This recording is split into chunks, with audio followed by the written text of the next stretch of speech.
सोचा कि बेसिकली सी जो है ए से कम क्यों होना चाहिए, एंड इसका बहुत सिंपल सा रीज़न मुझे ये मिला कि हमें पता है कि कूर्नों में या फिर मोनोपोली में भी जो ऑप्टिमल हमारा क्वांटिटी आता है वो क्या आता है, a-c/2, a-c/3 इस टाइप का आता है यूजुअली, राइट। तो अगर ए सी से छोटा हो जाए तो वो ऑप्टिमल क्वांटिटी आपकी या तो मतलब ज़ीरो आ गई है ना, नेगेटिव तो हो नहीं सकती क्वांटिटी।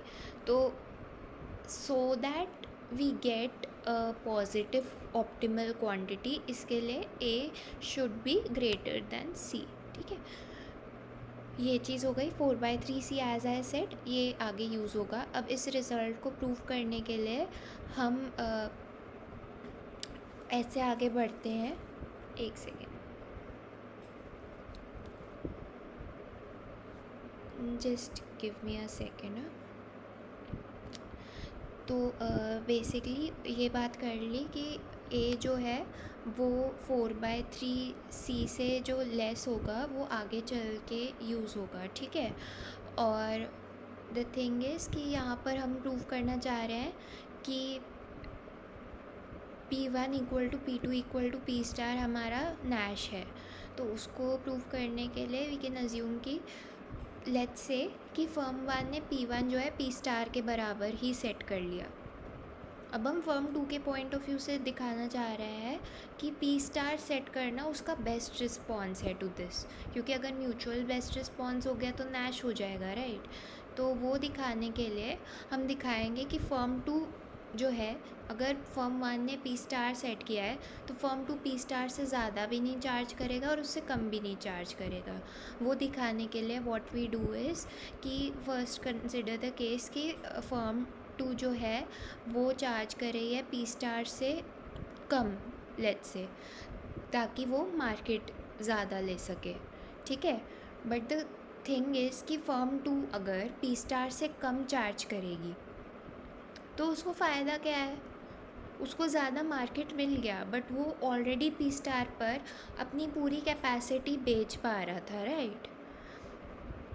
द थिंग वॉज कि P स्टार ऐसा प्राइस था कि उस पर जो क्वांटिटी थी sold that was equal to Q1 bar plus Q2 bar. तो जब फर्म 1 अपनी पूरी कैपेसिटी को एग्जॉस्ट कर चुका है तो तब आप आराम से Q2 बार जितनी क्वांटिटी उस प्राइस पे बेच पा रहे हो, राइट। तो फिर मतलब यहाँ पर खैर वो वाला केस तो नहीं है कि फर्म 1 अपनी क्वांटिटी एग्जॉस्ट कर चुका है तब आप बेचना स्टार्ट करोगे। It's like a simultaneous thing, क्योंकि इस बार you are both setting same prices, right. तो ऐसा नहीं है कि फर्म 1 के पास पहले सब लोग जाएंगे एंड उसके पास क्यू लगाएंगे कि पहले फर्म 1 से ख़रीद लेते हैं, अगर फर्म 1 में नंबर नहीं आया तब कुछ लोग फर्म 2 से लेंगे, वो नहीं है।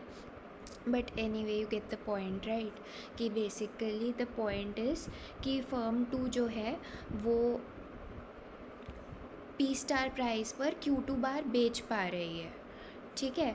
अगर वो अपना प्राइस कम करती है तो उसका डिमांड बढ़ जाएगा, बट वो सर्व तो कर नहीं पाएगी उस एडिशनल डिमांड को, उसकी कैपेसिटी नहीं है।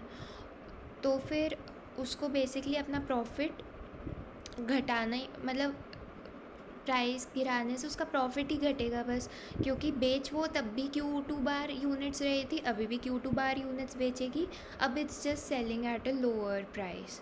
तो that is the thing, right.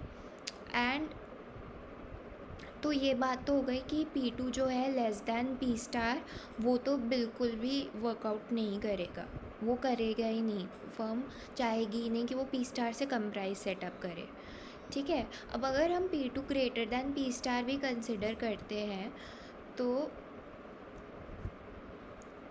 एक second, knowing that firm 1 is capacity constraint, firm 2 could find it profitable to raise its price P2 greater than P star.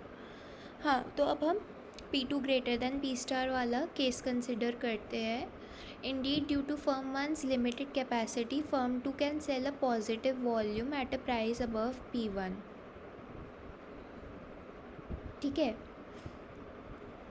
तो ऑब्वियस सी बात है कि फर्म वन की कैपेसिटी जो है वो लिमिटेड है, एंड क्योंकि वो लिमिटेड है तो अगर फर्म टू जो है वो P1 से ज़्यादा भी चार्ज करे तब भी उसको कस्टमर्स मिल रहे हैं। ऐसा नहीं है कि वो एकदम खाली बैठी हुई है, उसको कुछ मिल ही नहीं रहा है।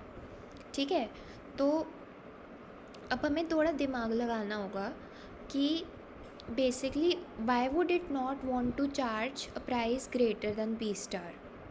थोड़ा दिमाग लगाना होगा क्योंकि उसको डिमांड तो मिल रही है eight a price greater than P star भी, राइट। तो हमारा जो एक सेकेंड, जस्ट एक मिनट सेकेंड, यहाँ पर जो मेथोडोलॉजी रहेगा टू प्रूव कि P2 greater than P star work नहीं करेगा वो ये है कि बेसिकली अगर हम ये प्रूव कर दें कि फ़र्म का जो प्रॉफिट है, हमें पता है कि नॉर्मली प्रॉफिट्स जो होते हैं वो कॉनकेव इन प्राइसेस होते हैं, मतलब एक किसी प्राइस पर प्रॉफिट जो होता है वो मैक्सिमाइज़ हो जाता है अगर प्राइस उससे ज़्यादा, मैक्सिमम से भी ज़्यादा आप प्राइस चार्ज करते हो। जिस पॉइंट पर मैक्सिमम प्रॉफिट होता है उससे ज़्यादा if you charge a price तो प्रॉफिट्स गिरने लग जाते हैं। तो if by chance we can prove कि P star is greater than the profit maximising price, तो वी कैन ऑटोमेटिकली प्रूव कि आप मतलब एक कॉनकेव कर्व को इमेजिन करो, उस पर एक पॉइंट है जिस पे मैक्सिमाइजेशन हो रहा है, उस पॉइंट के राइट में P स्टार है। अगर P2 जो है उससे भी ज़्यादा, P स्टार से भी ज़्यादा सेट किया जाए तो दैट मीन्स कि P2 must be corresponding to a lower profit as per the shape of a concave curve, कि एक concave curve है, एक प्रॉफिट मैक्सिमाइजेशन वाला एक P है, P स्टार जो है उसके राइट में है, तो ऑलरेडी P स्टार पर आपका प्रॉफिट मैक्सिमाइज नहीं हो रहा है। अब आप एक P2 सेटअप करने चले हो जो उसके भी राइट में है, तो it's corresponding to even lower profits. आप ऐसा करोगे ही नहीं, जब आपके पास ऑप्शन है P स्टार चार्ज करके आप वो वाला प्रॉफिट अर्न कर सकते हो, तो फिर आप एक हायर प्राइस चार्ज करके लोअर प्रॉफिट्स क्यों अर्न करना चाहोगे, राइट। तो यही हमारा प्रूफ का मेथोडोलॉजी है। एंड